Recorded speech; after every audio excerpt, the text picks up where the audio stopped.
Welcome back to another great episode of Comedians in Bed, where comedians can be comedians, and we still don't know what that means, but it just sounds like something you should say on a podcast, man. And I'm so glad for our next guest. I'm kind of envious of our next guest, man, because she could play an instrument, and I only play an instrument in my kitchen when I'm listening to Thundercat. That's the only time I am like musically gifted. Sometimes on the radio when I'm late to work and I need like to hype me up, so I may sing, some Bone Crusher or some crime mob, So, but this one is no short of musically inclined and very, very, very, very, very, very funny. I'm so glad that we have her on our show today. And despite technical difficulties on my end, we figured everything out, and now we're here. Please, everybody, give it up for Rebecca Jaffe.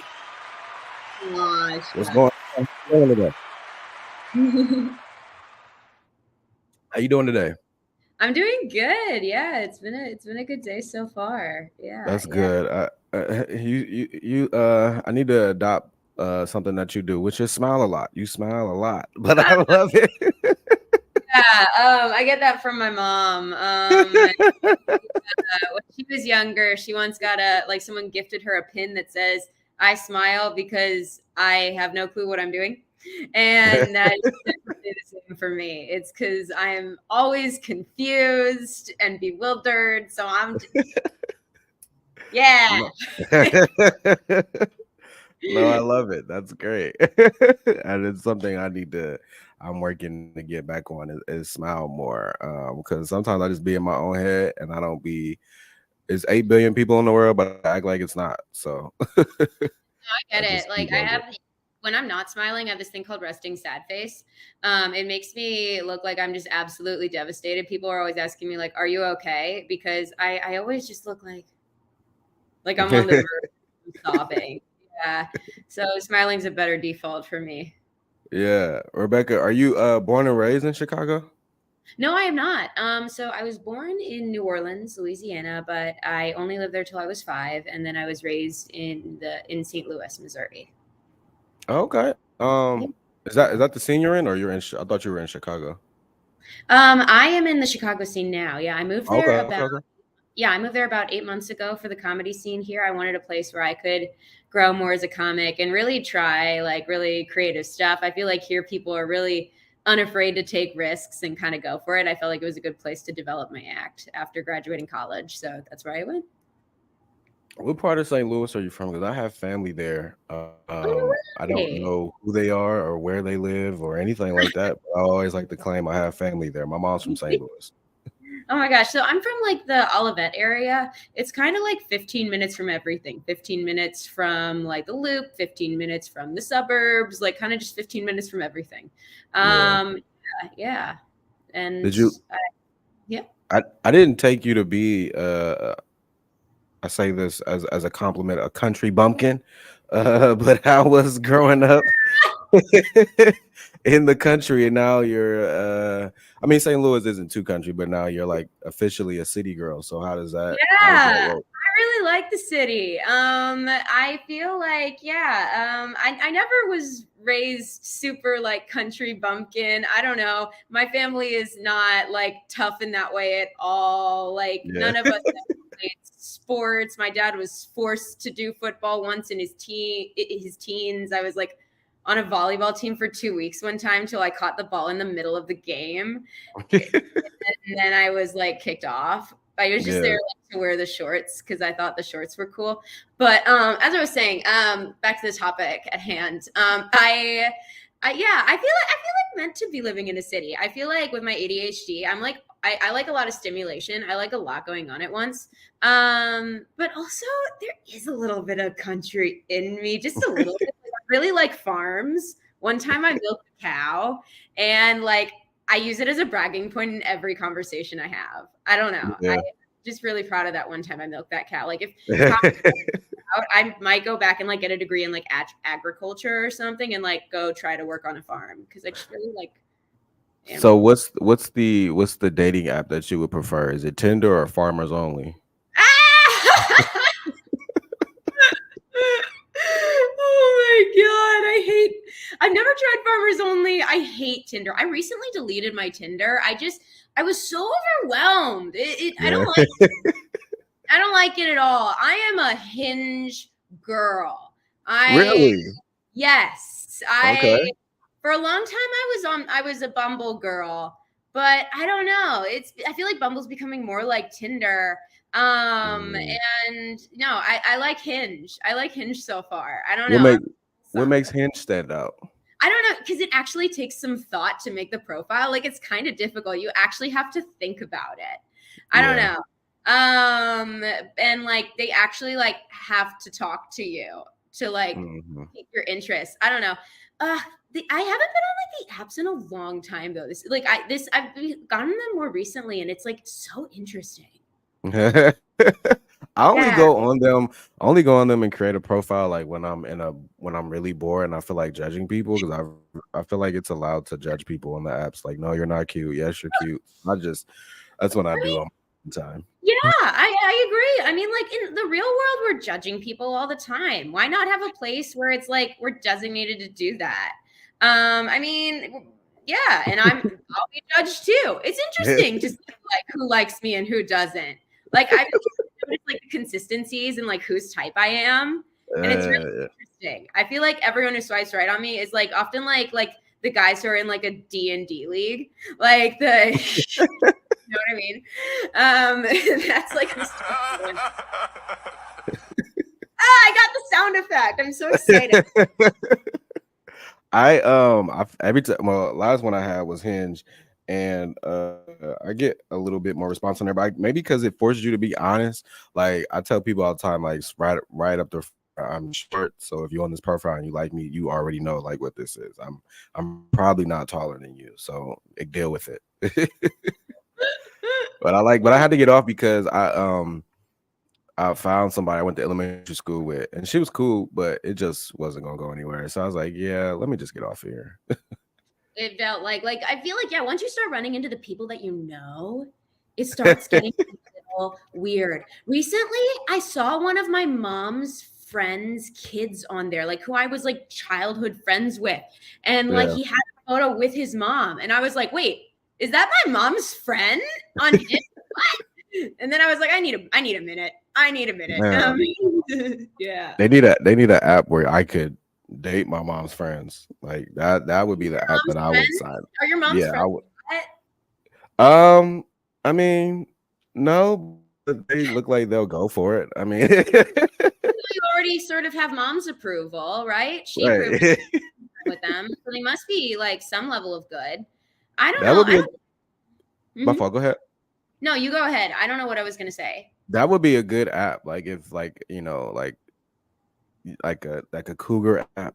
I don't know what it would be for, like for the dudes, but like a cougar app, that would be yeah, that would be fire. I would definitely sign up for the cougar Oh my app. god, an app that just goes through your mom's contacts list and just it's called Date My Mom's Friends. I'm kind of obsessed with that. I feel like that like we already have such specific apps anyway. We got Farmers Only, we got like Raya for like the famous people. Why not Yeah. one for your mom's friends and you? Why not? Re- Rebecca, are you correct me if I'm wrong, but I'm getting a little Taylor Swift vibes. Are you a Taylor Swift fan? That's so funny because I do get that a lot. I think Taylor Swift is a wonderful businesswoman. I think she's super smart. Honestly, my taste is not she's not quite what I listen to. I did used to work in retail though, and we sold a lot of Taylor Swift merch. I sold a lot of shirts with Taylor Swift quotes. I do get the Taylor Swift thing like a ton. Hmm. Um, I think she's a remarkable businesswoman, but no, I don't know. I'm not. Her music is great. It's just not quite my taste. I don't know. I listen to weird stuff. What kind of stuff do you listen to? Okay, so I listen to kind of a mix. Lately, I've been in my like early 2000s pop punk phase. Like I've been listening to Neck Deep a lot. Like I've been Hmm. kind of into that. I also what else do I like? I mean, I think Doja Cat's songs are amazing. They're so good. They're like What? they're really cute. You be twerking the hold on, you over there twerking the Doja Cat. Like, is that what's going on over there? I don't have enough to twerk. There's nothing. I have no material to use. I can't twerk, but I can stand there and do a side, like a step touch and appreciate. I just to party. All right, that was too long, but I think the way that she makes use of chords, I'm kind of a music theory nerd. The way she makes okay. use of like unusual chords in her songs is like kind of genius. Like in Say So, the way that they make use of like certain chord structures in there is so unusual, and I think that's why it was such a hit. I also love Fleetwood Mac. Mm-hmm. Oh, partly just because I love the drama of everyone dating each other. Yeah. You know, they just keep switching around. Yeah. That's what's up. Let me see who I'm listening to. Who am I listening to right now? Yeah. I listen to a lot of, I guess you can call it motivational rap. Primo Rice, I've been listening to a lot, and there's another. Hold on, let me look. Let me look. Do you know who? How do you say this? Gabby Parafana is? No, I don't, but I'm gonna write it down. I always want new stuff to listen to. Yeah, I don't. I'm gonna assume it's a guy from the way I look on it, but forgive me if I misidentified. But yeah, Gabby, Parafina. That's pretty good. And Okay, I'll check that out. yeah, that's pretty. Yeah, I listen to pretty much everything. But Leon Thomas, I Oh, can't get enough of his music. I love him. He did a show on Nickelodeon, but I don't remember what it was called. oh my God! Wait, But did he do Victorious? yeah, him. Oh Yeah, my God! Yeah, yeah, yeah, yeah. yeah. I like his music for some reason. I really do. I didn't watch Victorious, but I like his music. I like his music. It's pretty good. I didn't. Pretty good. Oh, sorry. Yeah, I've heard him like a few times. He's very talented. I haven't watched a lot of Nickelodeon. Like I was one of those kids who wasn't allowed to watch Nickelodeon when I was growing up. I just like was already a really high energy kid with the ADHD and everything, and my parents felt like that would like definitely like stimulate my brain just like way too much. So I just was watching like PBS Kids all the time. That's funny. PBS. I rather watch Young and the Restless than watch PBS. Anything on PBS, to be honest. I do love soap operas. Recently, I got on a soap opera kick. My roommate and I have been watching General Hospital, General Hospital. Okay. and I have never once seen a scene that occurred in a hospital on General Hospital. Watched like 5 episodes so far, and there have Yeah. been hospital scenes. I don't know what it's about, but I That can't. is funny. That What is do you watch? funny. Well, right now, I like to like if I go past the season, I like to wait till the season about to start to get caught up. So I've been finishing up Abbott Elementary, and Oh, then I've been watching this. I haven't watched it in a while, but is this show on Peacock? It's called Doctor Death. I guess each season they pick a doctor who was basically like killing their patients in a different way. So I've been liking that. I like that. I like the L and a new season of Love on a Spectrum. I love that show.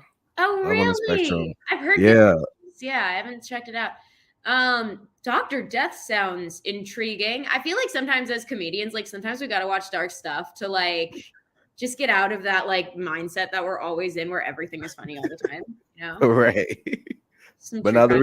the reason why I had brought up music is because like one of the things that you do with your comedic talent is you also bring in your musical gifts to your act on stage. How did you incorporate that? And actually, what gave you the courage to do that? Because that's I know some people do it, but it is still very much so different. So what gave you the courage to do that? So what's interesting is like it was kind of a weird like back and forth journey between music and comedy. So I started out as a theater kid and I was doing a ton of musical theater growing up. I don't know. Yeah, I know it's something you definitely couldn't tell about me at first No, sight. I'm a theater kid too. I yeah, you're a theater kid too. Oh, that's Yeah. awesome. But yeah, I was a theater kid, and then when I was in high school, my younger sibling Bug is really, really good at stringed instruments and taught me ukulele. They taught me ukulele when I was in high school, and then I like would play ukulele on and off in college. I would just kind of like be once in a while I would get a little angsty and be like that college freshman, like writing angsty songs on her ukulele and like bringing them to open mics, like singing about my breakups and stuff. And then I took a gap year during the pandemic. And during that gap year, I started songwriting more. Then I started writing funny songs. And then I took a break. Then I tried straight stand up. I was just doing stand up, no music. I was addicted. I loved it. Then I got my first gig ever. And that's where like it started to mix. I got my first gig ever, and the guy told me, hey, for this, we'd like you to do 7 minutes.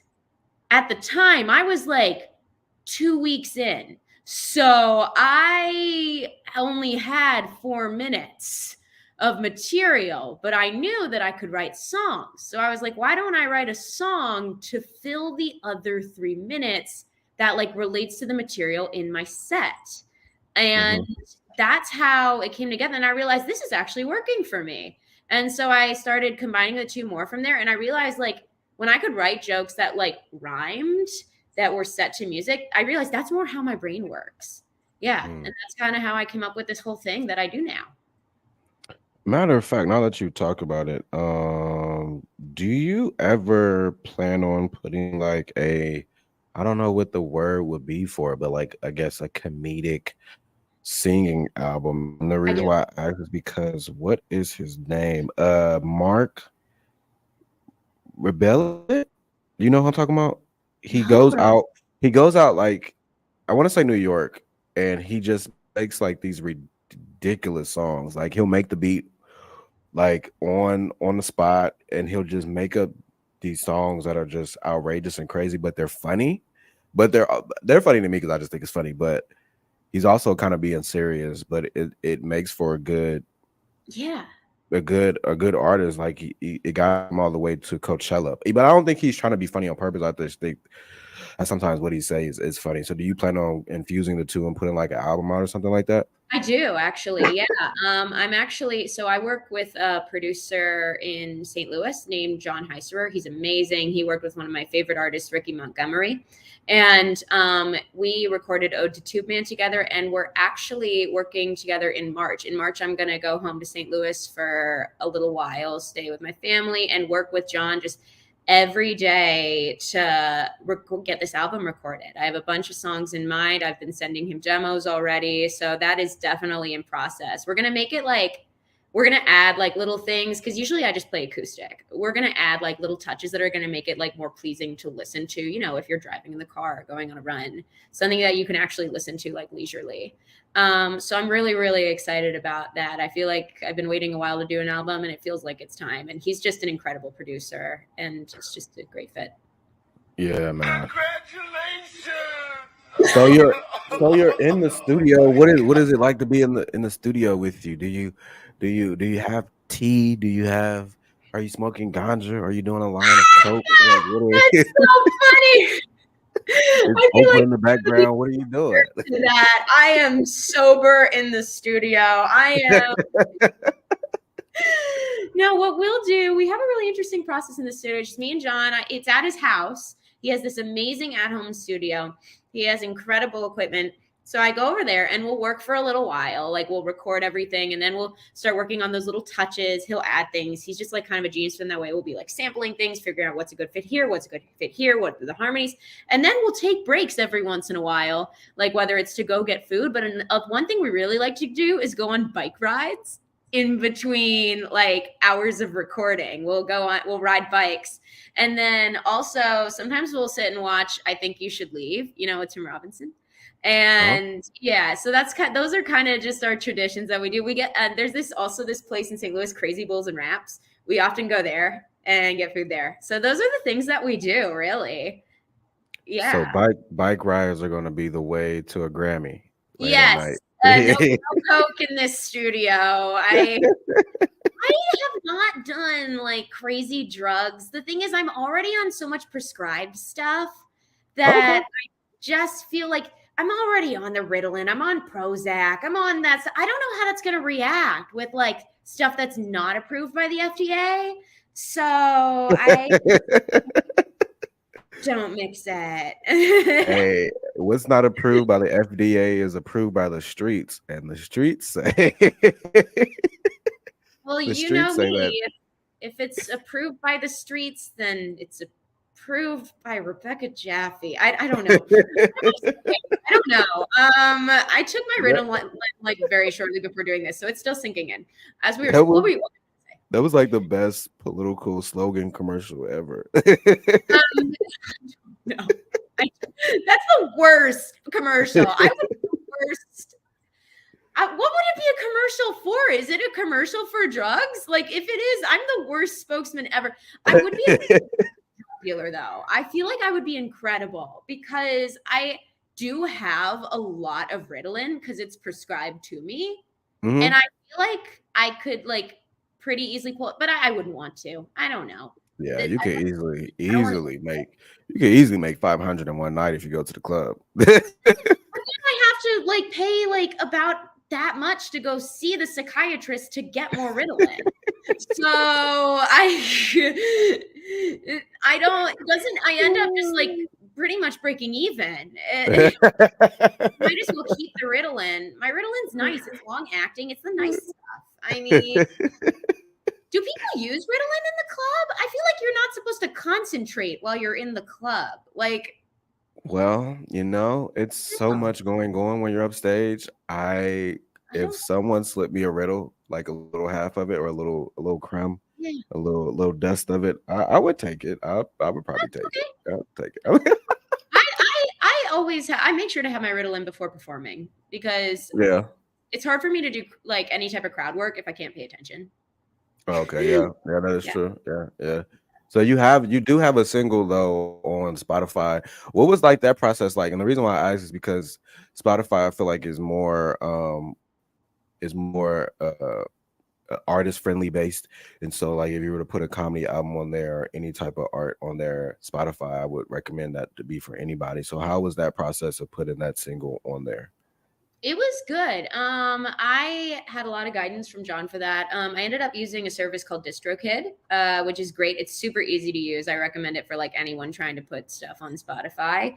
Yeah, it's really interesting having a single on Spotify. You know, it was interesting having to figure out how to like put in my artist description. How do I summarize myself as a comedian? That was really nice because it gave me a chance to sort of come up with an elevator pitch like for myself.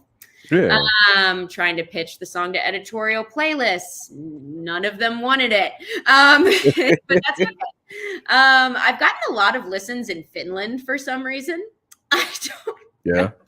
I don't know why. Finland likes the song. But no, I figuring out the album cover, which was like a photograph from like a photo shoot I did with my friend Kev from college. Like it was all a really fun process. And yeah, it was cool to like have a chance to like summarize myself as an artist and actually like put my work out there for people who aren't in the city where I live. Yeah, So they yeah. can actually find me in other ways. Yeah. Yeah. Now, another thing that we talked about was the fact that you did the flyover comedy competition, which is a very popular one there in St. Louis. Did you find it any difficult getting like accepted, seeing that you're from there? And the reason why I ask is sometimes when if you try to get your foot in the door in your hometown scene, they may not look at you or take you seriously because they saw you when you first started, and that may be burned into their head. So how was Yeah. that process like, and how was that festival? Flyover Comedy Festival is a wonderful festival. I recommend it to like everyone I know. For me, yeah, the first time around I submitted, I did not get in. At the time, honestly, I did not have a good tape. And they do have like a designated like certain amount of like spots, I think, that they give out to locals. They do make an effort to make sure there's a certain amount of locals on the festival. But you know, they are a little bit selective about who they pick. And first time around, I remember I was so nervous. I wanted to be on it so badly. I was checking my email every day for months until finally I got the email. So sorry, you didn't get in. But you know, I next year I was like, you know, fuck it, I'll submit again. We'll see what happens. And then I didn't check my email every day. And then it happened. I was overjoyed because it was a big goal for me, you know, coming from I started in the St. Louis comedy scene. So flyover was something people talked about a lot. And it was something that I really, really wanted to check off my little list. It was wonderful. And especially like getting to come back home from being in Chicago and getting to see like all my old friends from the scene. And Yeah. like kind of cool because when I first started in the scene, I'll admit, like I was really socially awkward and I didn't really know people that well. There were a few people who were there for me, like a few mentors, but like it was nice to finally go there and be like, this is who I am, this is what I do, and everyone like understood it. Mm-hmm. Mm-hmm. Yeah, that was No, I really get that. I understand.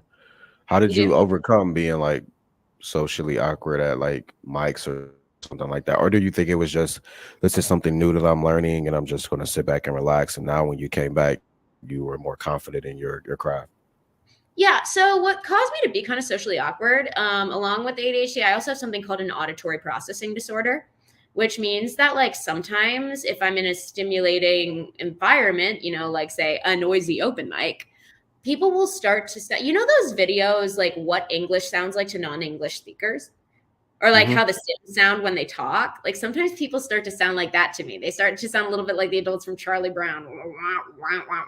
I can't fully understand what they're saying. And so because of that, I tend to misunderstand what people are saying and then give a completely incorrect response. I when I was going to my first few mics, I was a little too confident in my conversations. And I learned over time, like when you're younger and starting out in the scene, you kind of want to be humble and honestly be a little quiet. Listen and just see what people have to say, especially the people older than you. Just give yourself a minute to settle in before you start trying to like be the charismatic one in the space. So I kind of just learned to be a little quiet and just chill out and hang out. And that was how I was able to sort of like work my way into like having friends in the scene and be accepted. Yeah, yeah, no, I get that. I feel like I just started revealing more of myself to people here in this scene. It took a while, but I Yeah. didn't really talk at first until Now like you're I kind was of talked quiet. to. Yeah. Well, Now the newcomers come up and talk to me and I'll be like, dude, I don't know who you are. I don't you're just a stranger. But I like it though because like when I was starting up, we didn't talk, you know, it was just like you just wait till they come talk to you. But I don't think they see it that way. I just think they just like, hey, I like your stuff. Hey, what's up? Like kind of that type of deal, which is fine. It don't bother me. I just don't be knowing who the hell they are. And they think that I know who they are. I think maybe because of social media, and I'll be like, dog, I don't. But I make sure I speak back though. I just now I'm used to it. I'll be like, okay, this is probably a new comic. So yeah. Yeah, exactly. I feel like in comedy, you never know who I never know who anyone is. So I just try to treat everyone with respect because you never, ever know who's like the most talented or accomplished person in that room who might have those connections that you need or who could help you. Um, I feel like as I was able to like get a little more established in the scenes that I'm in, that's when I realized like, okay, I'm not like the new comic anymore. And I kind of did want to help like make the scene more welcoming. When I was in college, I like mentored like my fellow students. Like I would put on a show 2 years in a row. I literally was like the only stand-up comic at my school. So I would have an audition where people came in and like brought a story or a bunch of jokes. And then I would like let them into the show and help them like craft their first set. And then we'd have like a full house where they could perform their debut. You know, there's mhm. something really nice about working with new comics and giving them like an environment where they can express themselves. I feel Yeah, like that's important. yeah, I do agree. I do agree. What made you leave St. Louis to now you're in the Chicago scene? You left one scene that is pretty big and pretty well known. I heard you guys have like a real uh, tough crowd out there. So what made you leave from St. Louis to Chicago, and how has that been going? You're saying you heard there's a tough crowd like in St. Louis or like Yeah, in yeah, yeah. I hear the crowds are pretty tough in St. Louis. I love the variation between crowds in different places. Mhm. So what I really enjoyed the comedy scene in St. Louis. It's a wonderful comedy scene. You can find mics like to go to every night. And yeah, the crowds like they can be particular, but I kind of love that. It because it trained me for when I was going to Chicago. Like cuz people there, the crowds in St. Louis are very honest. They'll laugh at what they like and they won't laugh at what they don't like. And that was like the best gift they could possibly give me. I moved to Chicago because my stuff is pretty weird. And Chicago is pretty weird. I also wanted a chance to be seen by a little bit more industry. And I feel like in Chicago, there are people who know people in New York, people who know people in LA. I felt like I want to move to possibly New York in a few years. So I felt like it would be a good transitional spot where I can meet people who know people while participating in like a really active comedy scene. Yeah. And I just felt like there was a really wonderful alt scene here as well. And I definitely am like at heart, I love all the different scenes, but at heart, I'm an alt scene girl, you know? I also do sketch comedy as well. And I felt like Chicago was a good spot for that as well. Yeah, yeah, yeah. How has it been since you moved, and what are some of the tips and tricks that you use to help get you integrated into the Chicago scene? Instagram. Oh my God. Anyone who like I've had friends ask me before, like, how did you book a lot of stuff before getting to Chicago? Before I even moved, before I graduated from college, anytime I would see anyone on Instagram where it said like Chicago comedian, follow, follow, follow. I followed every single Chicago show account I could find, and I DM'd every single one asking, like saying, hi, I'm Rebecca Jaffe. I'm moving to Chicago soon. Do you accept online submissions for your show? I would go to the Lincoln Lodge calendar, find every show on the calendar, look up that show on Instagram, message them on Instagram. And I think making those connections online helped me so much before I got into the scene. Yeah. So how often were you getting booked when you first got there, from making those connections before you got there? Let me see. That's hard to remember. I'm not even sure. I feel like not a ton. My first month there, I was doing, what was I doing? I have like my comedy graphics, my little graphics. My first month there was June. I did 1, 2, 3, 4, 5, 6, 7 gigs in a month, my first month there.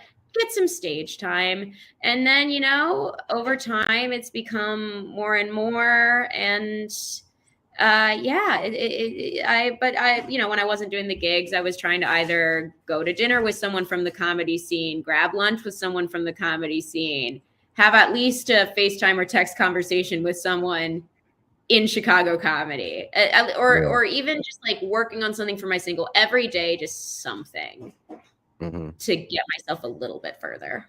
Yeah, yeah. And how did you? I'm pretty sure you use the same techniques, but how did you go about making sure that the clubs knew who you are and getting inside of those? Because somebody might be born and raised in Chicago doing comedy, and they kind of look at you and be like, "Who's this newcomer taking my spot?" Like, how did you, make sure that you got your spot in there, because that's what you came there for.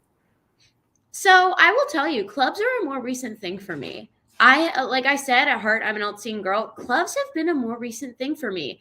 I had my Laugh Factory debut last weekend.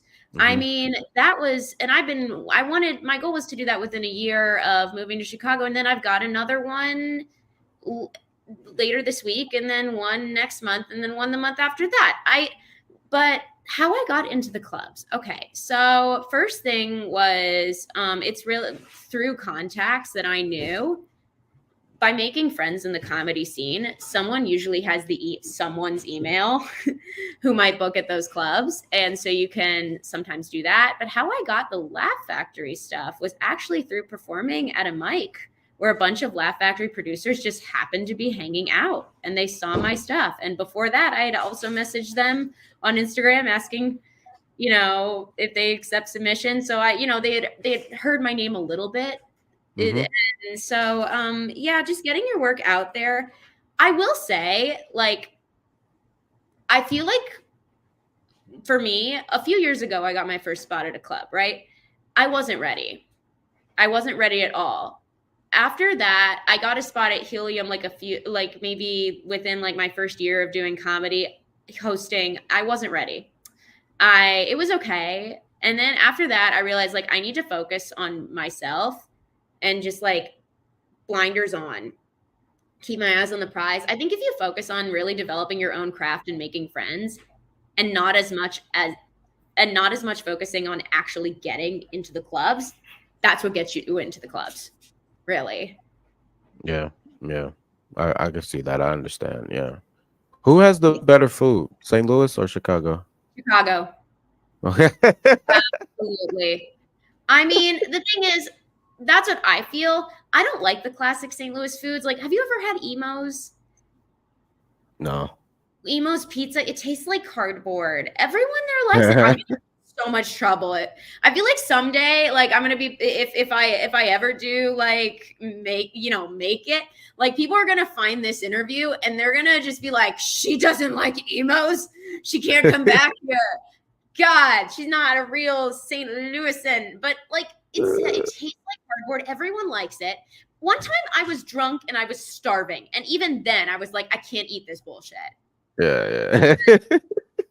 I really like Chicago food. It's amazing. Oh Yeah. my God. Yeah.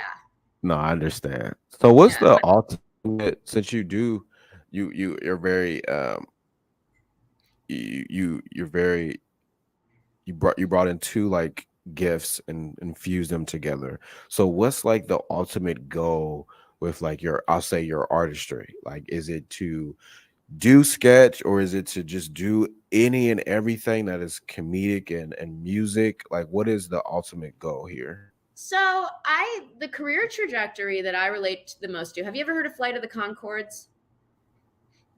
No, but for the sake of this interview, yes. Yes. They are a wonderful musical comedy duo that worked together for many years. Now they work separately doing their own projects. Their career trajectory is exactly what I want. They were a comedy musical duo with great music and really funny shows, and they were touring around doing their thing. And then from that, they were able to get a TV series on HBO that in where the plots were like vaguely based on them, but with a lot of like fun fictional elements. And the episodes would incorporate the songs that they use from their albums and their touring were incorporated into the plots. And then from there, they had 2 seasons on HBO. And after that, they went their separate ways and they engaged in really whatever projects they wanted. From there, one half of the duo, Brett McKenzie, he went on to write Am I a Man or a Muppet and win like a Grammy. And Jermaine, for the other half of the duo, he literally like produced What We Do in the Shadows. I mean, he's producing comedy shows.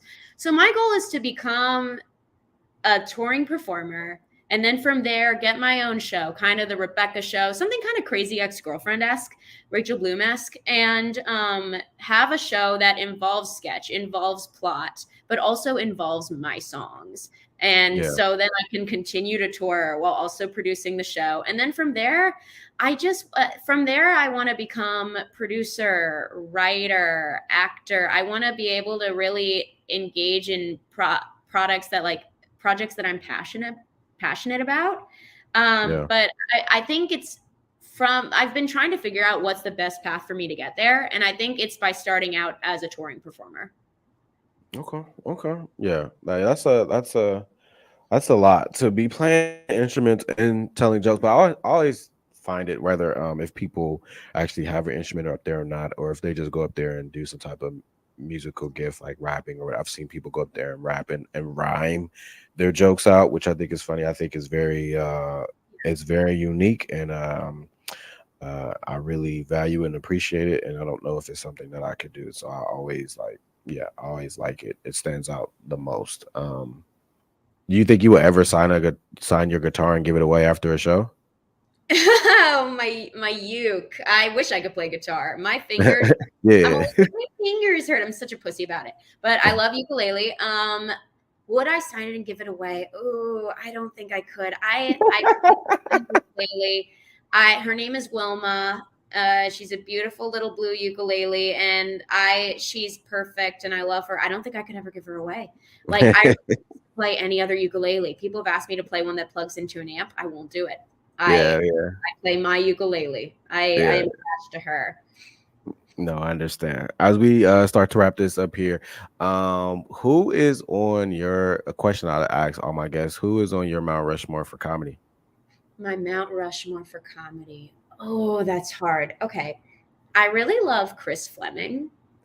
I think he's incredible. I don't know if you've ever seen his series Gale. It's really, really good. And he just does a lot of great musical comedy as well. I also love Maria Bamford. I think she's a pioneer in the comedy industry. I just feel like she's so authentically herself.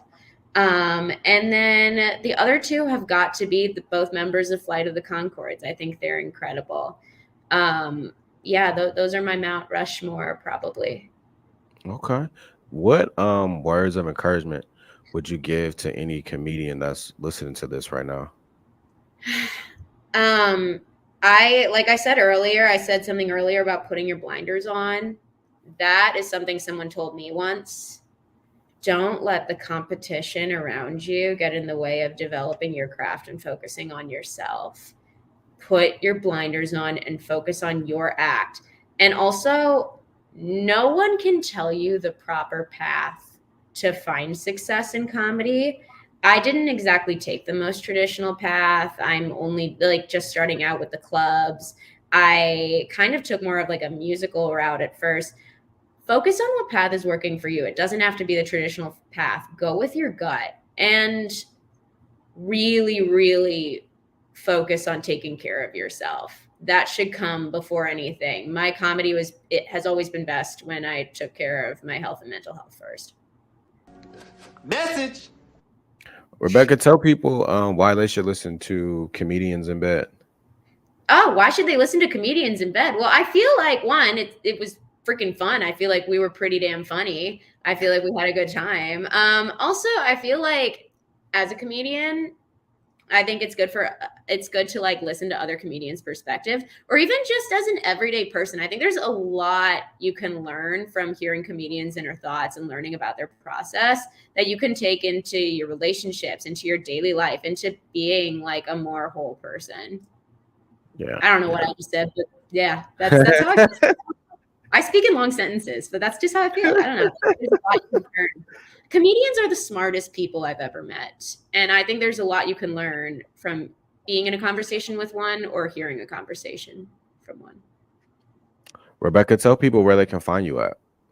Yeah, so you can find me on Instagram at Reb_Jaffe. That's REB_JAFFE. You can also find me on YouTube, and you can find me on TikTok under, what is my TikTok username? I really should know that. It's at Rebecca Jaffe. You can also find me on Apple Music, and you can find me on Spotify. That's what's up, man. If you want to watch next week's episode, man, be sure to subscribe to my YouTube channel at TYE Comedy. But if you want to see weekly clips, you can always follow us on IG at Comedians in Bed Podcast, or you can listen to wherever you listen to podcasts. We'd like to thank my girl Rebecca for joining us here today. Make sure you go ahead and follow her on all things social. Rebecca, man, we appreciate you, and we'll see you guys